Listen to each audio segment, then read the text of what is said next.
your own.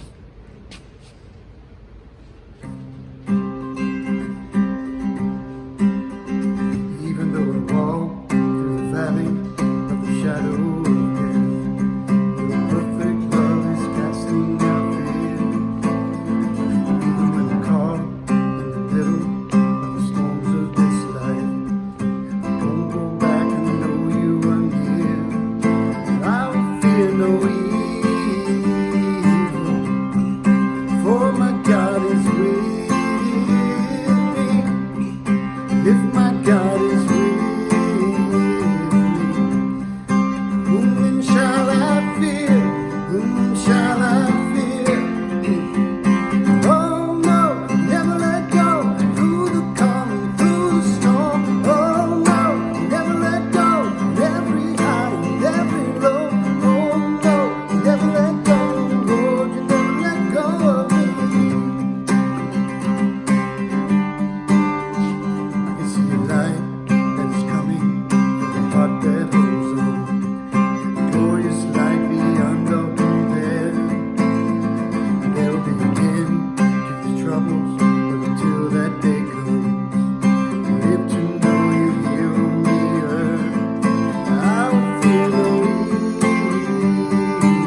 Press on, press on.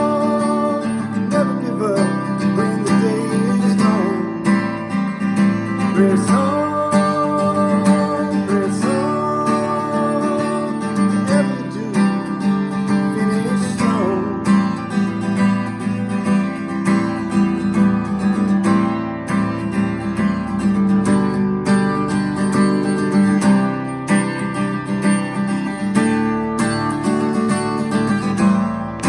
Singing a zillion song.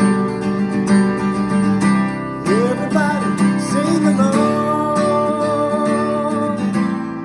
Singing a zillion song. Everybody sing along. Press on, press on. Never give up, finish strong. Press on.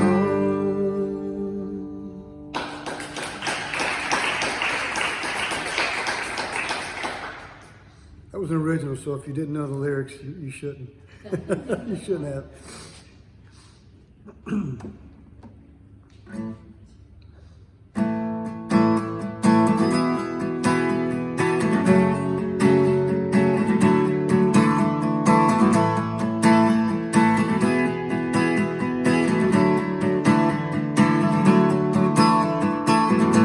Blessed be your name, land that is plentiful, streams of abundance flow. Blessed be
Give him another hand.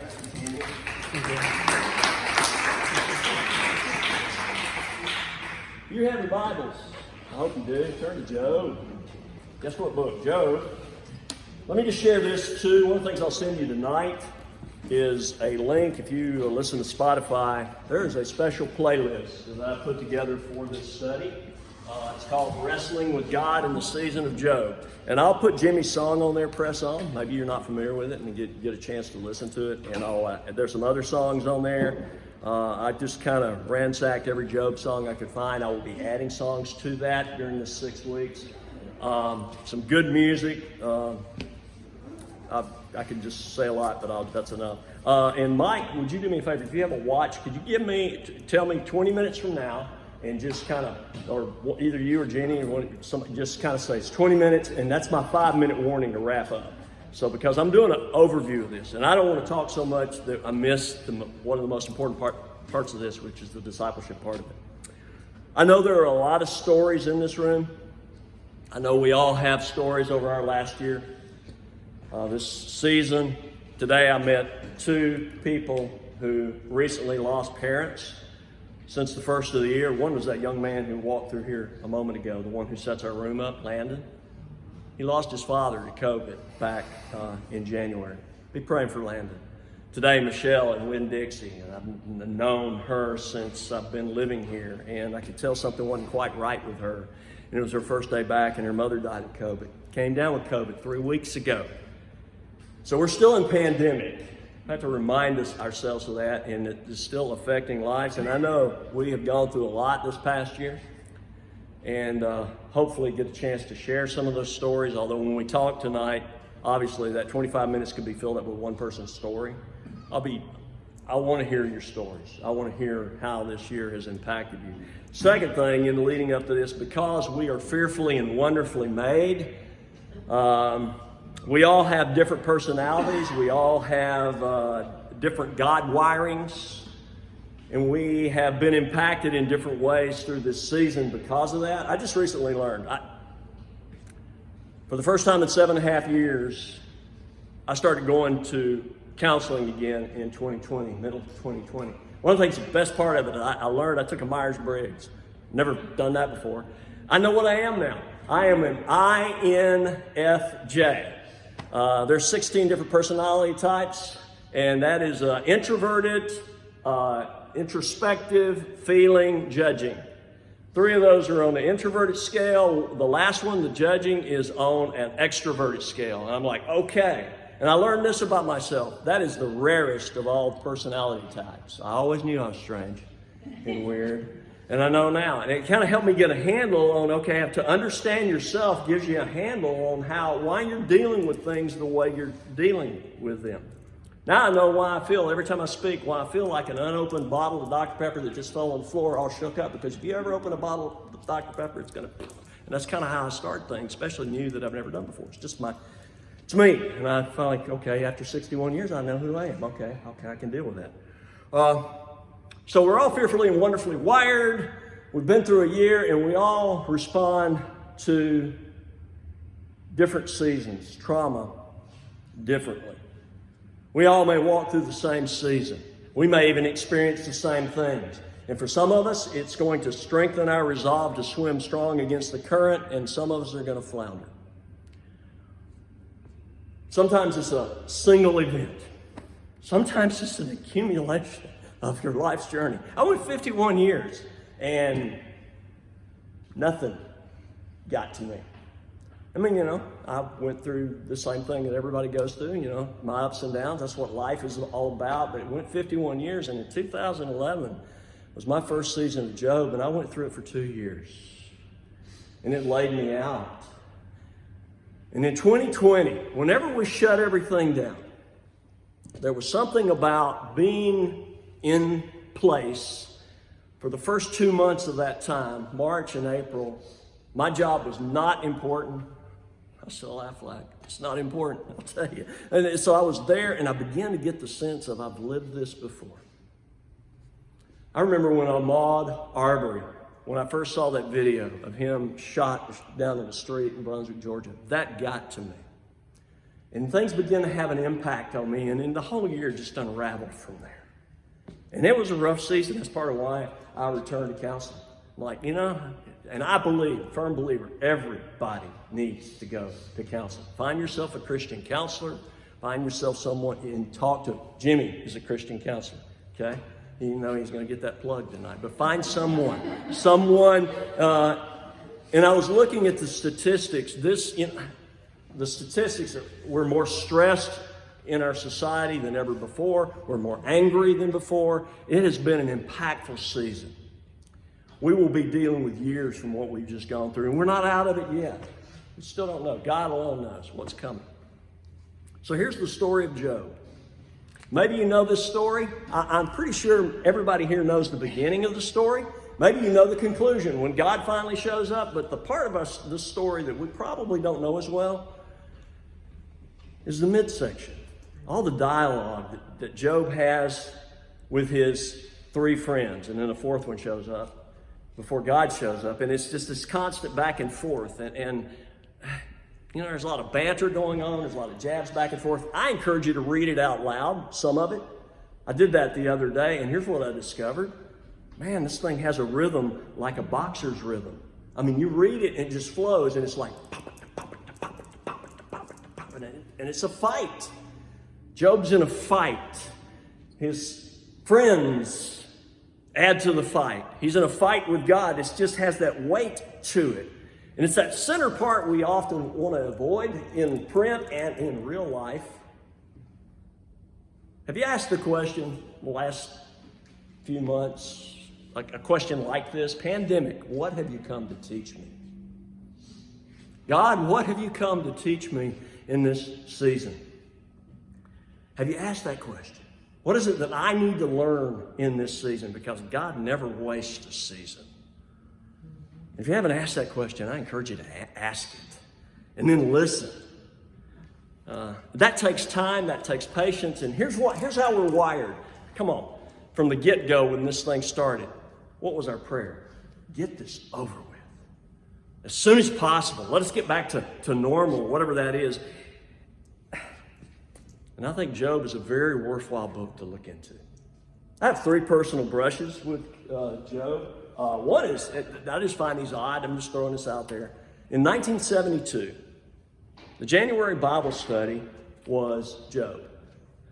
I have the book. I had to be 8th grade, 7th grade. What year did your dad come? What years was your dad at Macedonia Baptist? 72 to about 75. Then it's a good possibility your dad was the one that taught this study.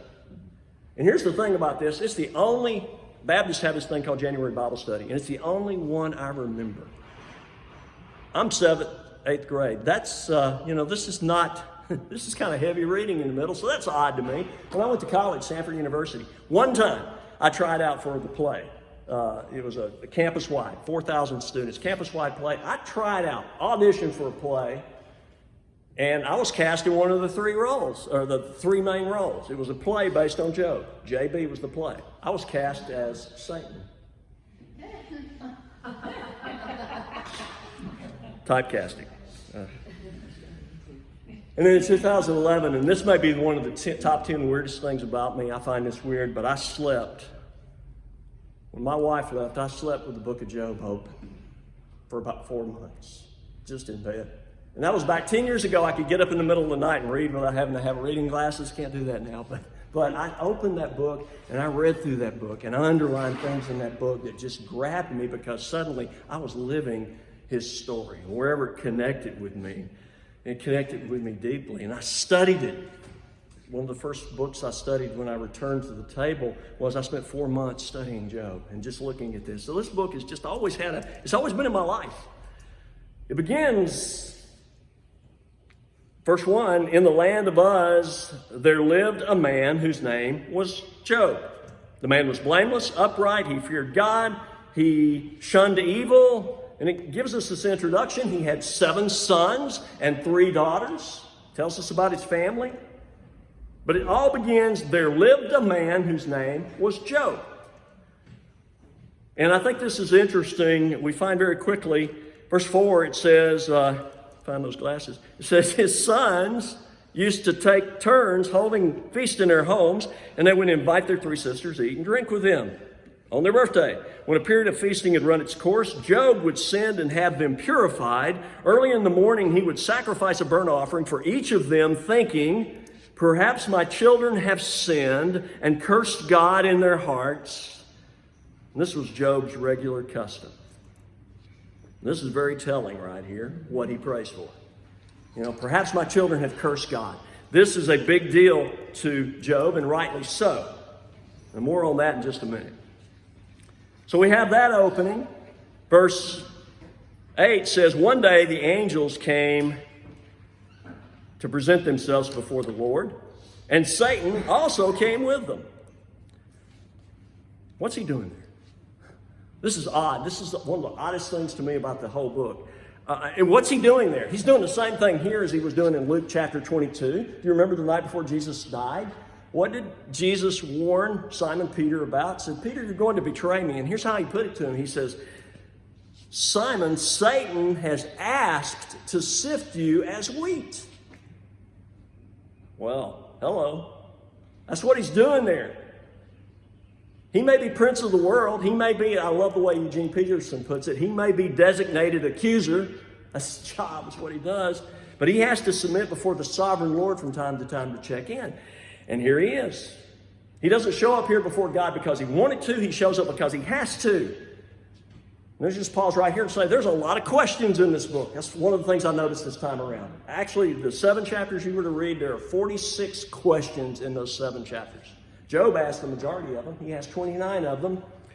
God asked the first 2 questions. First question, where have you come from? He's asking this of Satan. Where have you come from? Satan said, I've been wandering up and down throughout the earth. Now, 2 Chronicles 16:9 tells us this about God.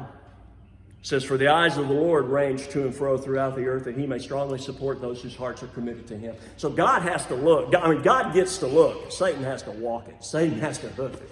He's out here gathering information, and he has lots of help. Scripture tells us they're emissaries. They're demons. Believe it, there are demons. There are angels. They're real. You may never actually see one in your lifetime, but they're real.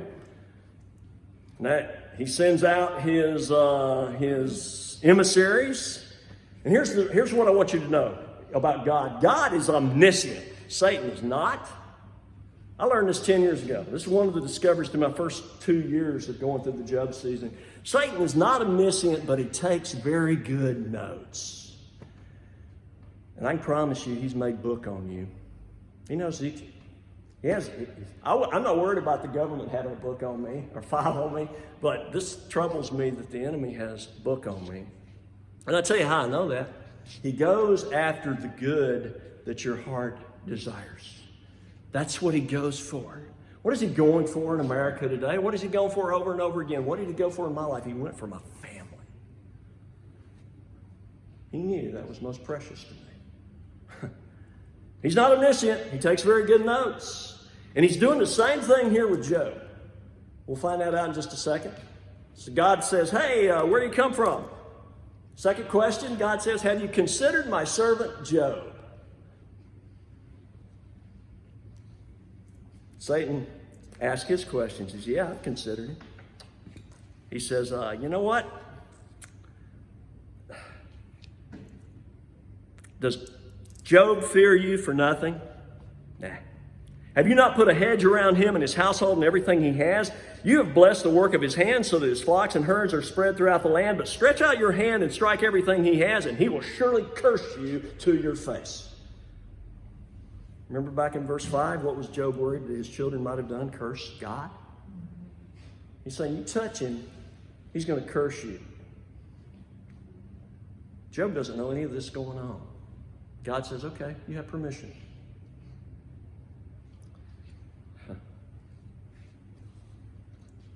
In verse 13, it says, one day, when Job's sons and daughters were feasting and drinking wine at the older brother's house, Job got 4 messengers one day. This book, first chapter, these 2 things. There was a man, and there came a day. That's how some versions read. There was a person created in the image of God, and there came a day. And I promise you, for every one of us, there will come a day. It's part of life.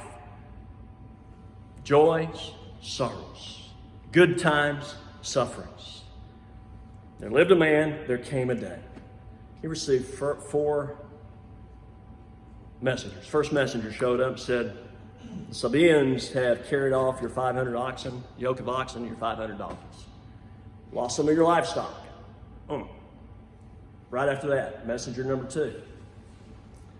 A lightning strike destroyed your 7,000 sheep. 7,000 sheep gone. That's hard message, back-to-back message to hit. Number 3, the Chaldeans have raided your 3,000 camels. Wow, you're telling me everything I have is gone? And there's only one messenger left each time to send the word. What is going on? And then comes the 4th and final message. And I'm sorry, this would put me down right here. An F5 tornado killed your 10 children. They're gone. You've lost your entire family. It says Job got up. He tore his robe. He shaved his head. He fell to the ground in worship. And I read this and I go, wow. This reminds me of that closing scene in Castaway. I don't know if you've ever seen that movie. It's a great redemption film. Tom Hanks been stuck on an island for years. By the time he gets back to civilization, everything's moved on. His fiance's already married. Everything's gone. He's lost everything. He gets a chance to start over again, and he goes out to the middle of West Texas. There's a crossroads out in the panhandle of West Texas. I've stood at that crossroads. I've been there at a time of joy. I've been there when it's bottomed out, and you can see forever in 4 different directions.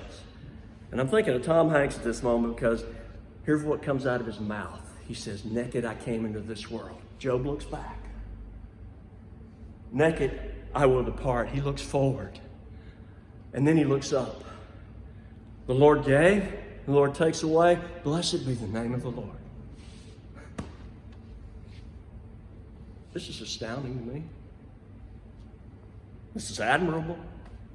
It's almost unbelievable.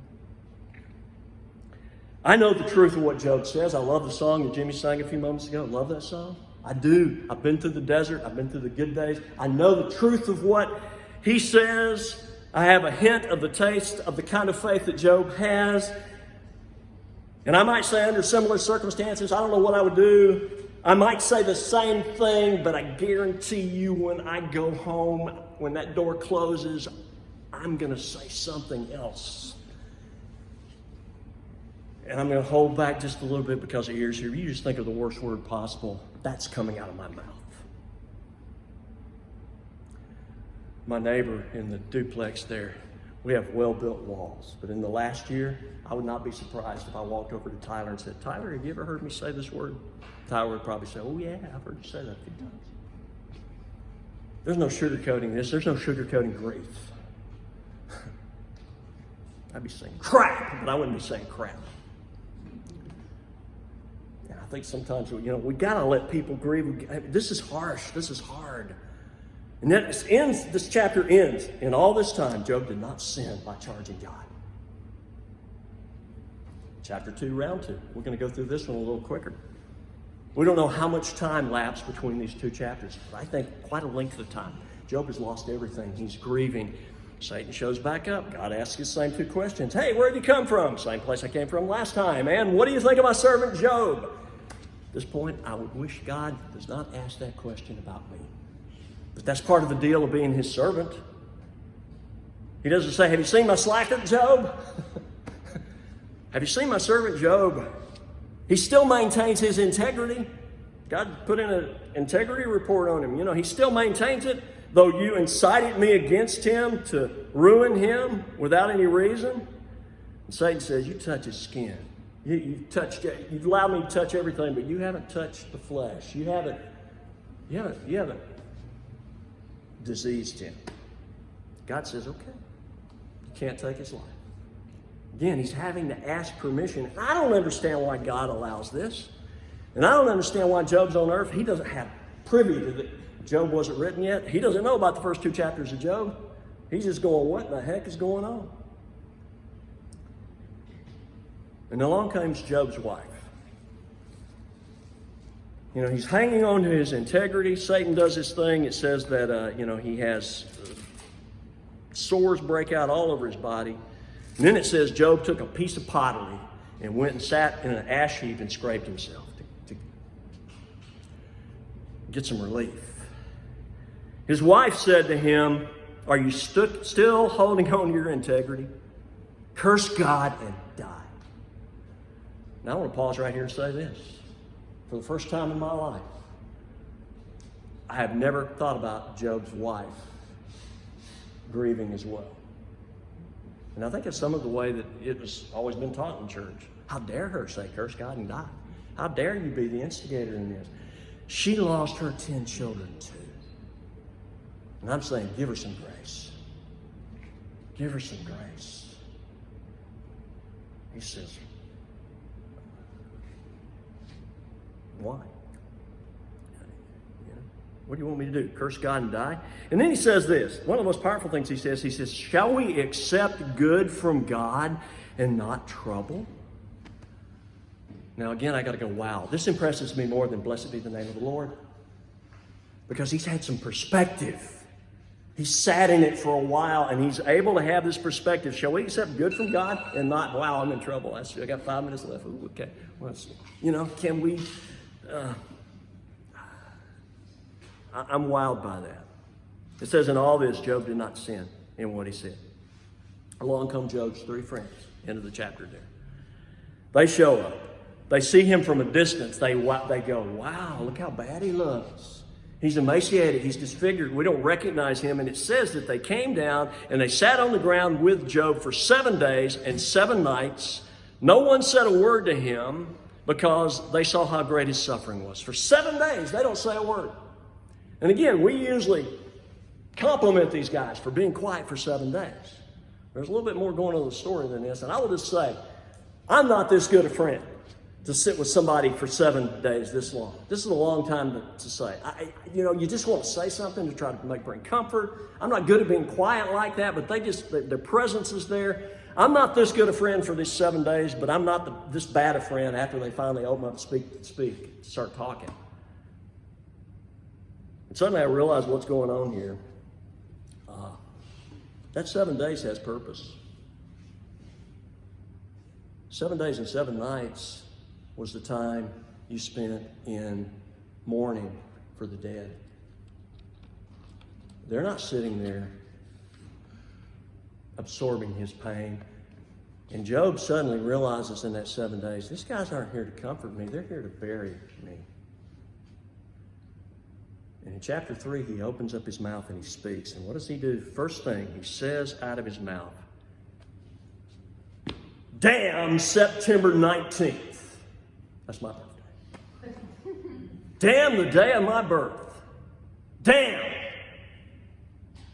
May the calendar be reduced to 364 days. Strikes that one. That's you read these verses. Take it out. Curses the night I was born. Why did this ever happen? And he shifts from that asking 4 why questions. Why this, why? And he's asking questions that only God can answer. And it's okay to ask God why questions as long as we understand God does not owe us an explanation. And some of these why questions, the second one kind of gets in my grill a little bit because he says, why wasn't I stillborn? Why wasn't I a miscarriage? And I'm like, oh, that hurts because I have a granddaughter in heaven named Rory Capri, who was a miscarriage. And yet at the same time, I'm like, pour some grace on the man. He's grieving. Let him, we say things and it's just grief, but it's got to get out. And then he says this toward the latter part of verse 3. Verse 25, he says, what I feared has come upon me. What I dreaded has happened to me. What? I think this is very telling. I think Job exposes something about himself and he exposes something about the human condition. You get the gist of what he's saying? He's saying, I've always feared this would happen. I always knew this day would come. I was just waiting on the other shoe to drop. I knew God's goodness wasn't going to last. Come on, Job. You're the most affluent man in the land. You're blessed. You have God's favor. You have affluence. You have influence. You're blameless. You're upright. You fear God. You shun evil. God even said this about you. He said, there's no one on earth like him. And yet he still feared God would let him down some way, sometime. I'm like, wow, don't we do the same thing? When it's good, in the back of our mind, we're like, eh. You know what this tells me? It tells me Job was human. Chapters 4 and 5, Eliphaz speaks up. He says some good things. He says some true things. It's just his timing's off. I mean, some of the things he says is like spouting platitudes at a funeral. Here's a good one. God is good!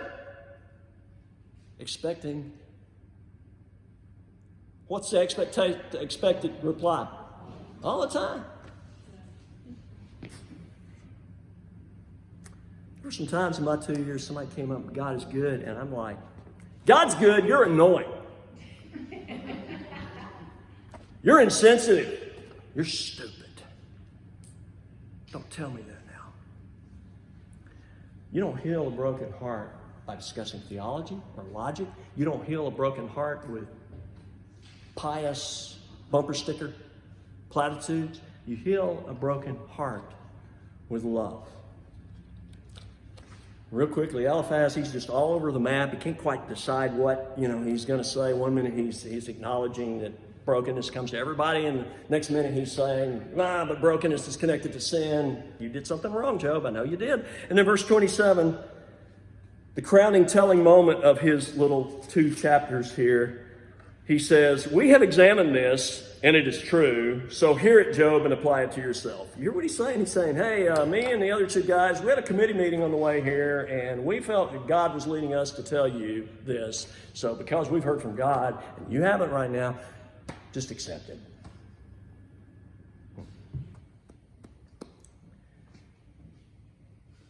When you're grieving, I'll tell you this, creativity goes out the window.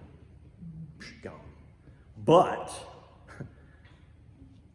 at the same time, take a lot of notes, because suddenly metaphors come pouring in. And you need to write those things down, because that's God speaking. They get really, really sharp. And Job here in chapter 6 starts out with, all my troubles feel like if you took all the sand in the sea. That's how heavy it feels. And then he says, the arrows of the Almighty are in me. So there's a couple of metaphors there. And ultimately what he wants God to show up and vindicate him. And then he turns on his friends. He says, what kind of friends are you? He makes 2 requests of his friends. Job 6:24. Hey, teach me. And then verse 6:28, he says, look at me. So they're not even giving him eye contact. He's reasoning out loud. He's talking to his friends. And one of the things I admire about Job that his friends never do, Job prays to God, even as he's crying out and he's talking. I've been allotted months of futility, is what he said. Verse 7 of 7. Remember, O God, that my life is but a breath. And so I'm not keeping quiet one bit. I brought the message with me, and I'm almost done. We're fixing to let you talk. That's why I'm glad you gave me a warning here. I remember this hit home to me and from the message. And so I'm not keeping one bit of this quiet. I'm laying it all on the table. My complaining to high heaven is bitter but honest. Are you going to put a muzzle on me, God, the way you quiet the sea and still the storm? I'd rather strangle in my bedclothes than face this kind of life any longer. I hate this life. Who needs any more of this? The Amplified Version says, I loathe this life. I'll tell you, in the last 6 months, I found a couple of times in journey for a period of time, for a day, where I actually said, I loathe life. No, you know me. That's not me. But sometimes the weight gets so heavy. And then he ends this section. He says, don't you have better things to do than pick on me, God? Huh? I mean, come on. Why are you making a federal case out of me? Why don't you just forgive my sins and start me off with a clean slate? The way things are going, I'll soon be dead. You'll look high and low, but I won't be around. You know what that reminds me of? The old Brooks and Dunn song. You better kiss me, God, because you're going to miss me when I'm gone. You did it. And off goes the story. All right, there's the sheet. There's the introduction. Hoping I can go more than, okay. I don't know about that, but let's get to the sheet. All right. And I'm gonna, bye y'all. I'm gonna turn this part off because we're not playing this part for anybody who's gonna listen later.